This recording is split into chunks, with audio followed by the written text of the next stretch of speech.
Or do the rich people cringe and say, don't tell them that, Robert? Yes. Don't tell people what you know. Right. Keep them poor.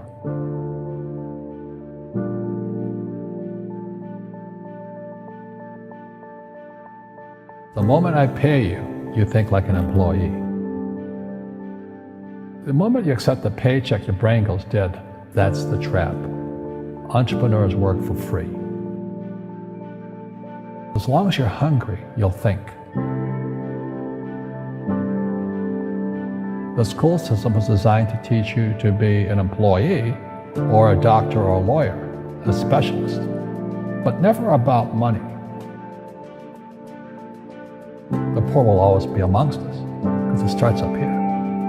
It's in their words, and the words become flesh. But when they say, I can't afford it or I can't do that, they go down. They become what they say. And I meet so many people, I can't afford it. You think I'm made of money? My PhD dad, he says, what do you think I am, made of money? I can't afford that. And my rich dad would say, that's why he's poor. Poor people say, I can't afford it, I can't do that, I don't have time. Because it's an escape. It's an escape, you know what I mean? It's easy to say, I can't afford it. Oh, I'm too tired. Oh, I can't go to the gym. When you could go to the gym. No, I can't. Truth is, I'm just too lazy to go to the gym. And your rich dad used to say what instead of, I can't afford it? How can I afford it? How can I do that? A question opens the mind, a statement closes the mind. See, when you say, I can't afford it, your mind shuts down and you become what you say. People right now who are sitting at home, who are struggling financially or worried about money or unhappy, they may be making a lot of money, but unhappy with what they're doing. It was probably taught to you. Your superego was taught, get a job, work hard, or you'll never be rich, or the rich are evil, or whatever. Poverty is passed on. It's taught in your families. And middle class is taught in families. And until you change your mindset, Correct. Money won't help you, right? Correct. And we see that with people that win the lottery, people that make more money, they still have the same problems. Right. Because they have that poor man's soul. Correct. If you're poor, you'll always be poor. That's really hard for people to understand. Yeah, the money will disappear that fast. Just like most pro athletes, they make millions of dollars, and 65% are bankrupt 5 years later. It's because they come from poor families. But unfortunately, what Mr. Lipton was saying, it's passed down genetically. That's the frightening thing.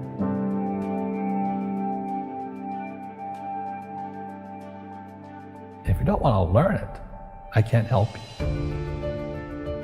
I have bad luck too. I've had financial crashes. I've had people stab me in the back, but they're all good because I grow from it. And that's spirituality. People who are afraid of making mistakes, like they teach in school, they don't ever grow. Because spirituality is there's good and there's bad, there's right and there's wrong, there's up and there's down. Most people only want to be right, they only want to be positive. Well, you can't have that, that's not reality. And the average person, the reason they're poor is they haven't failed. They play it so safe, they haven't made any mistakes like they taught in school. That means they don't learn anything. That's why the school system's actually fundamentally corrupt. It's anti-education.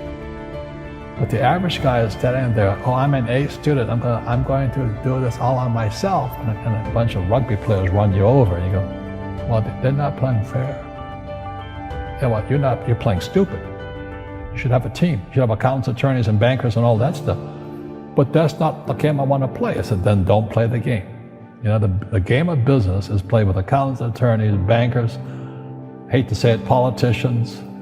You got to know the game. People say, well, money is not that important to me. Then if money is not that important to you, money is not important to you. You know what I mean? I don't care about money. The money doesn't care about you. The word does become flesh. Or I'll never be rich. Or the favorite one is the rich are greedy. It's the poor that are greedy. If you think about it, because to be rich, you have to give something. I have to produce books and games, and I purchase real estate, I provide housing, provide jobs and all that. That's why I'm rich. But greedy people produce nothing. Einstein said, imagination is more important than knowledge, but knowledge empowers imagination.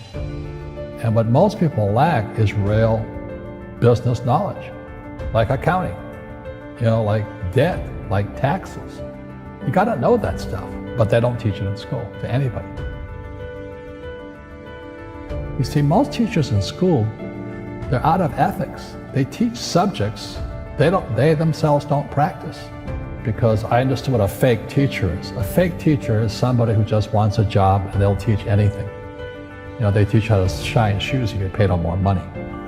But they really don't know what they're teaching. In life, one of the things I suggest to people, you gotta find a real teacher versus a fake teacher. And a fake teacher is somebody who doesn't do what they teach. And a real teacher is doing what they teach every day. Our school systems are making our students weaker. So in school, they have these things called now trigger effects. So you can't, as a teacher, you can't say anything that might upset the student. They don't want anything that might jar their point of view. You see people say, well, why don't you give the poor money? So the only problem with that is it just creates more poor people. Give a man a fish, he fishes for the day, or eats for the day. Yeah, you give a man a fish, you get a lot of people who want more fish, But you teach them to fish. We become creatures of our own habits. And until we break the habit, we don't change. Our schools don't teach that. Our schools teach almost the exact opposite of that. And the average person, the reason they're poor is they haven't failed. They play it so safe. They haven't made any mistakes like they taught in school. That means they don't learn anything. That's why the school system's actually fundamentally corrupt. It's anti-education. So what I say to young people is you find your game.